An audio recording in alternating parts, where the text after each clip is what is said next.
Hello friends, welcome to my YouTube channel. My name is Harjeet Kaur. आज हम discuss करेंगे 24 of July के daily current affair questions.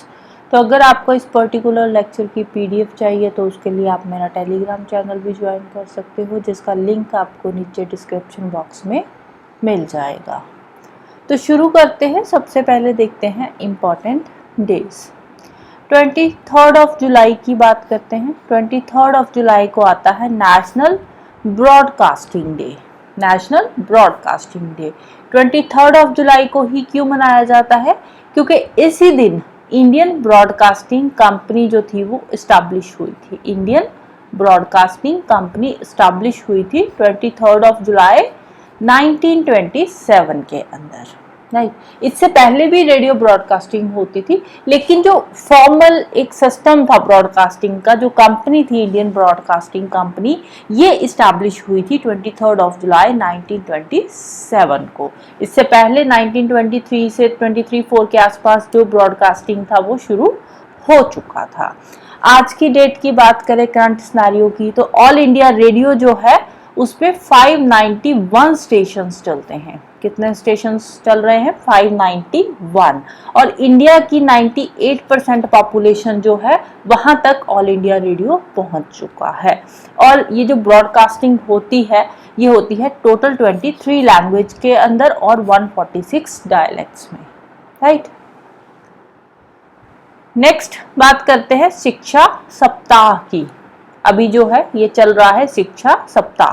22 of July को ये शुरू हो चुका था और 28 ऑफ जुलाई तक चलेगा। नाम क्या है? शिक्षा सप्ताह। किसने शुरू किया है इसको? शुरू किया है department of school education and literacy. किसने ऑब्जर्व किया है ये शिक्षा सप्ताह? Department of school education and literacy ने। कब से कब तक है? 22 ऑफ जुलाई से लेकर 28 ऑफ जुलाई तक। 22 से लेकर 28 ऑफ जुलाई तक ये है शिक्षा सप्ताह। याद रखना है कब से कब तक है, 22 से 28 तक है। अब ये जो एक हफ्ते का टाइम दिया है शिक्षा सप्ताह जो ऑब्जर्व किया है, ये क्यों ऑब्जर्व किया है? ये ऑब्जर्व किया है जो नेशनल एजुकेशन पॉलिसी है हमारी, नेशनल एजुकेशन पॉलिसी 2020 की जो है उसको प्रमोट करने के लिए इसको ऑब्जर्व किया गया है कि उसमें क्या एजुकेशनल रिफॉर्म्स रहे हैं, सिग्निफिकेंट रिफॉर्म्स, ये सब उसमें बताए जाएंगे शिक्षा सप्ताह के अंदर। अब शिक्षा सप्ताह जो है इसके जो ये अलग अलग दिन है, हर एक दिन का अलग अलग थीम है। शिक्षा सप्ताह में अलग अलग दिन का अलग अलग थीम है। 22 ऑफ जुलाई को ये शुरू हुआ है, तो 22 ऑफ जुलाई का थीम क्या था? Teaching learning material day. फिर 23 ऑफ जुलाई का थीम था foundational literacy and numeracy day. 24 को स्पोर्ट्स डे है। देन 25 को रहेगा कल्चरल डे। 26 को skilling day, technology in education दिवस, ये दो थीम आ जाएंगे। 27 को है eco club for mission life day. Community involvement day होगा 28 ऑफ जुलाई को। तो 7 डेज है शिक्षा सप्ताह के और 7 ही इसके थीम है, अलग अलग डे का अलग अलग थीम है। राइट,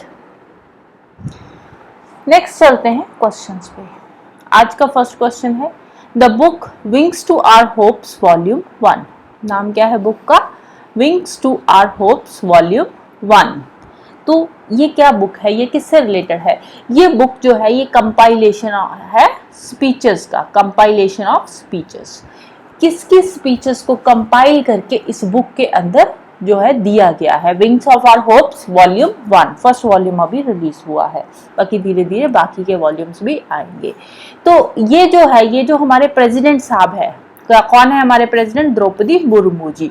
तो ये जो हमारी प्रेसिडेंट है उनकी स्पीचेस का कंपाइलेशन है wings to our hopes volume 1। किसकी स्पीचेस की कंपाइलेशन है? हमारी जो प्रेसिडेंट साहिबा है उनकी स्पीचेस की ये कंपाइलेशन है। उनके फर्स्ट ईयर के टाइम पे, जो फर्स्ट ईयर था उनकी प्रेसिडेंसी का, उस टाइम पे अलग अलग ओकेजन्स पे उन्होंने जो अलग अलग स्पीचेस दी थी उन्हीं की कंपाइलेशन है विंग्स ऑफ आवर होप्स के अंदर। राइट, तो इसको अनवील किया है हमारे जो यूनियन मिनिस्टर है for agriculture and farmers welfare Shri Shivraj Singh Chouhan ji ने इसको अनवील किया है। अब इन्होंने एक तो book Wings of our hopes volume 1 release करी है, इसके अलावा 2 बुक्स और भी रिलीज करी है। इसका एक इंग्लिश वर्जन है, एक हिंदी है, तो इसको हम 2 में काउंट करेंगे। Wings of our hopes 4 books यहाँ पे लिखा है ना, 4 बुक्स अनवील करी है। कौन कौन सी है? फर्स्ट है wings of our hopes volume 1 English, second आ जाएगा इसी का हिंदी वर्जन। थर्ड बुक कौन सी है? थर्ड बुक का नाम है Rashtrapati Bhavan heritage meets the present. Rashtrapati Bhavan heritage meets the present. Fourth book कौन सी है? कहानी राष्ट्रपति भवन की। फोर्थ बुक है कहानी राष्ट्रपति भवन की। तो ये 4 बुक्स अनवील करी है शिवराज सिंह चौहान ने। कौन है शिवराज सिंह चौहान? हमारे union minister for agriculture and farmers welfare के हैं, राइट। नेक्स्ट अगेन बुक से रिलेटेड क्वेश्चन है। The book power within the leadership legacy of Narendra Modi. Power within the leadership legacy of Narendra Modi, ये जो बुक है ये किसकी बुक है? इसके ऑथर का नाम क्या है? तो इसके ऑथर का नाम है doctor R Balasubramaniam. Doctor R Balasubramaniam इस बुक के राइटर है। तो ये जो बुक है ये नरेंद्र मोदी से रिलेटेड है। नाम से पता चल रहा है कि जो उनका जो टाइम पीरियड है पावर का, तो उस टाइम पीरियड में उन्होंने कैसे काम किया है उससे रिलेटेड ये बुक है। नाम क्या है? Power within the leadership legacy of Narendra Modi. Book के ऑथर का नाम क्या है? Doctor R Balasubramaniam, right. Next है who is the author of the book. Again book से रिलेटेड क्वेश्चन है। Trillion dollar economy Yogi government Uttar Pradesh on the move. नाम क्या है? Trillion dollar economy Yogi government Uttar Pradesh on the move. अब जो हमारे उत्तर प्रदेश के चीफ मिनिस्टर है, राइट, उत्तर प्रदेश के जो चीफ मिनिस्टर है योगी आदित्यनाथ, उनका एम है, क्या एम है? कि जो उत्तर प्रदेश है उसको हम बनाएंगे ट्रिलियन डॉलर इकोनॉमी।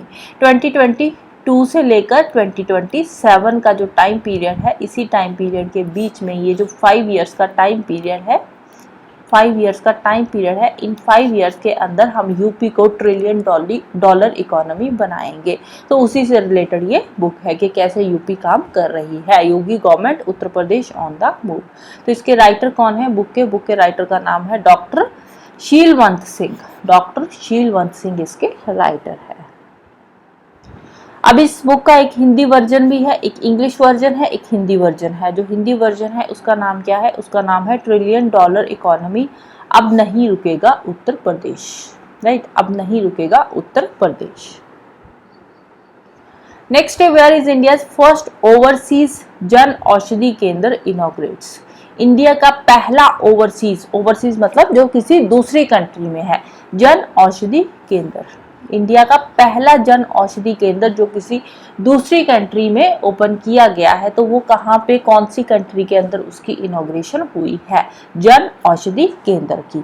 तो ये हुई है मॉरिशियस के अंदर। कौन सी कंट्री में? मॉरिशियस में जन औषधि केंद्र जो है वो इनॉग्रेट किया गया है, सो दैट कि इंडिया और मॉरिशियस के जो रिलेशंस है वो थोड़े और ज़्यादा स्ट्रॉन्ग हो सके। दोनों कंट्रीज के रिलेशंस को स्ट्रॉन्ग करने के लिए ये जो जन औषधि केंद्र है वो इनॉग्रेट किया गया है। और हमारे जो एक्सटर्नल अफेयर मिनिस्टर है एस जयशंकर जी, उन्होंने इसकी इनॉग्रेशन करी है। और ये इंडिया का पहला ओवरसीज जन औषधि केंद्र बन चुका है। कौन सी कंट्री के अंदर है? मॉरिशियस के अंदर। Marking a significant step in strengthening ties between the two nations. दोनों कंट्रीज के जो रिलेशंस है उनको स्ट्रॉन्ग बनाने के लिए ये वहां पे शुरू किया गया है। जो जन औषधि केंद्र है ये एक हेल्थ पार्टनरशिप प्रोजेक्ट है। क्या है? हेल्थ पार्टनरशिप प्रोजेक्ट है। इसका मेन एम क्या है? तो इसका मेन एम है कि जो इंडिया की मेड इन इंडिया मेडिसिन है उनको हम कॉस्ट इफेक्टिवली वहाँ पे सप्लाई करेंगे और वहाँ के पे जो पब्लिक हेल्थ केयर और वेल बीइंग है मॉरिशियस के अंदर उसको हम और अच्छा बनाने की कोशिश करेंगे जन औषधि केंद्र के थ्रू।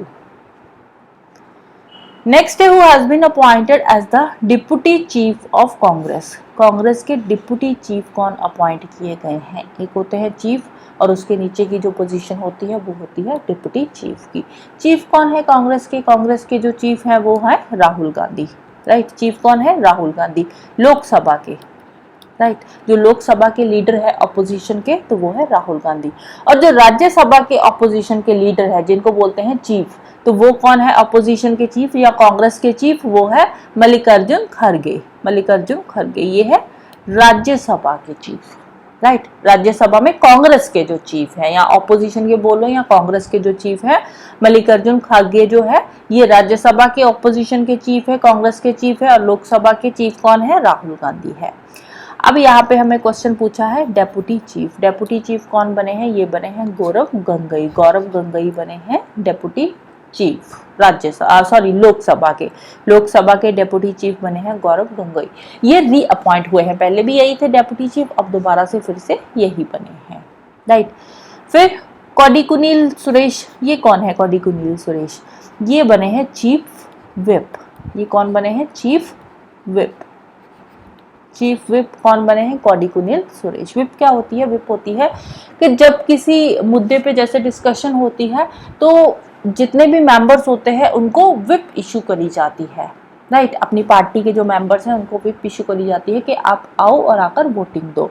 अब वो जो टॉपिक है, जो मुद्दा है, वो कितना इंपॉर्टेंट है, उसके बेसिस पे फिर अलग अलग विप इशू होती है, 1 लाइनर, 2 लाइनर, 3 लाइनर। जैसे नॉर्मल सा कोई मुद्दा है, उस पर डिस्कशन हो रही है, तो अपनी पार्टी के मेंबर्स को बुलाने के लिए 1 लाइनर विप इशू करी जाती है। अगर कोई इंपॉर्टेंट मुद्दा है हमारी पार्टी से रिलेटेड, तो उसके लिए 2 लाइनर विप इशू करी जाती है कि बहुत इंपॉर्टेंट मुद्दा है, आपको आना है। और अगर बहुत ही ज्यादा इंपॉर्टेंट मुद्दा है, कंट्री के लिए भी इंपॉर्टेंट है, तो 3 लाइनर विप इशू करी जाती है। 3 लाइनर विप का मतलब होता है कि पार्टी के जितने भी मेंबर्स हैं उनको आना ही पड़ेगा और वोटिंग करनी ही पड़ेगी, तो वो होती है 3 लाइनर विप। तो ये इशू कौन करता है? जो चीफ विप होता है। चीफ विप कौन बने हैं? कोडिकुनिल सुरेश, कांग्रेस के, राइट। नेक्स्ट है name the first supreme court जज फ्रॉम मणिपुर। सुप्रीम कोर्ट जजेस की अगर हम बात करें, सुप्रीम कोर्ट जजेस टोटल कितने सुप्रीम कोर्ट के जजेस होते हैं? 34, including chief justice of India, या कई जगह पे 33+1 भी लिखा होता है। 1 CJI है, 33 अदर जजेस होते हैं, राइट। 33 अदर जजेस and 1 CJI, chief justice of India. अब जो सुप्रीम कोर्ट के जजेस हैं वो पूरे के पूरे कंप्लीट हो चुके हैं, पूरी की पूरी अपॉइंटमेंट्स हो चुकी है, कोई वैकेंसी खाली नहीं है सुप्रीम कोर्ट में। 33 अदर जजेस भी अपॉइंट हो चुके हैं, चीफ जस्टिस ऑफ इंडिया तो पहले थे ही थे। अब ये जो नए जजेस अपॉइंट किए गए हैं उनमें से एक जज अपॉइंट होकर आए हैं मणिपुर से, और ये मणिपुर के पहले ऐसे जज अपॉइंट हुए हैं जो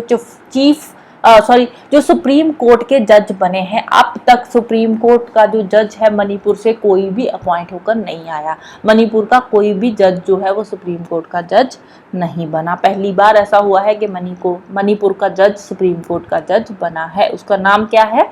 तो उसका नाम है एन कोटेश्वर सिंह। एन कोटेश्वर सिंह ये मणिपुर से हैं जो अब सुप्रीम कोर्ट के जज बने हैं।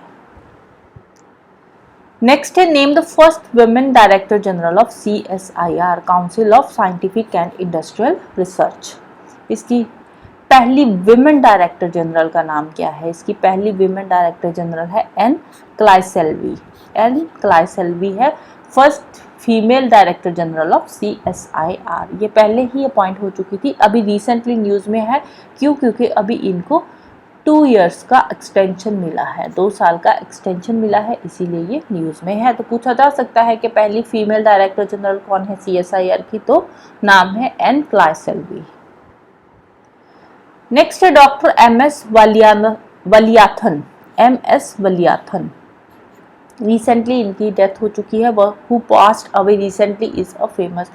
ये कौन से फील्ड से जुड़े हुए थे? डॉक्टर MS वलियाथन ये फेमस कार्डियोलॉजिस्ट थे, हार्ट सर्जन थे ये MS वलियाथन। इनको बहुत सारे अवार्ड्स भी मिल चुके हैं। तो इनको पद्मश्री मिला था 2002 के अंदर और पद्म विभूषण मिला था 2005 के अंदर। और इसके अलावा ये Manipal academy of higher education के पहले वाइस चांसलर भी रह चुके हैं, राइट। तो रिसेंटली इनकी डेथ हो चुकी है, तो न्यूज़ में है। इससे क्वेश्चन बन सकता है कि MS वलियाथन जो थे वो कौन थे। Next what is the IGST rate for aircraft parts. IGST एक तो होता है GST, GST, goods and services tax. अब एक होता है आईजीएसटी, आई का मतलब क्या है, integrated goods and services tax.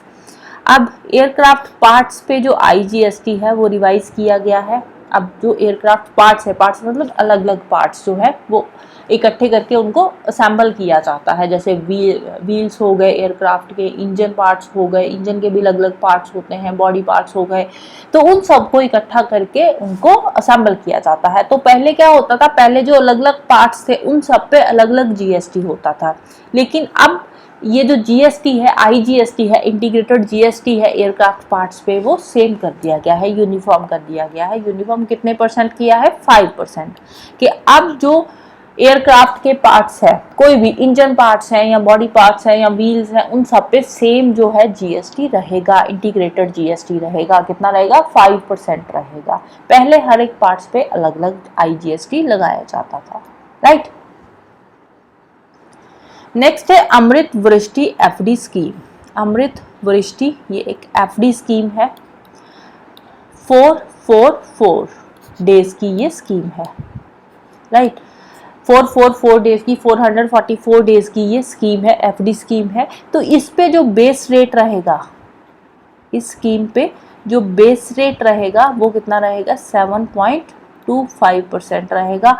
और जो हमारे जैसे सीनियर सिटीजन्स होते हैं उनके लिए ये जो बेस रेट होगा वो कितना हो जाएगा, +50, यानी कि कितना हो जाएगा, 7.75% हो जाएगा। वो एफडी जो 444 डेज के लिए है, 444 डेज की जो एफडी है उन पे जो है बेस रेट कितना होगा, 7.25% रहेगा बेस रेट। और जो सीनियर सिटीजन्स है उनके लिए जो एफडी का रेट रहेगा वो कितना हो जाएगा, इंटरेस्ट रेट 7.75% रहेगा।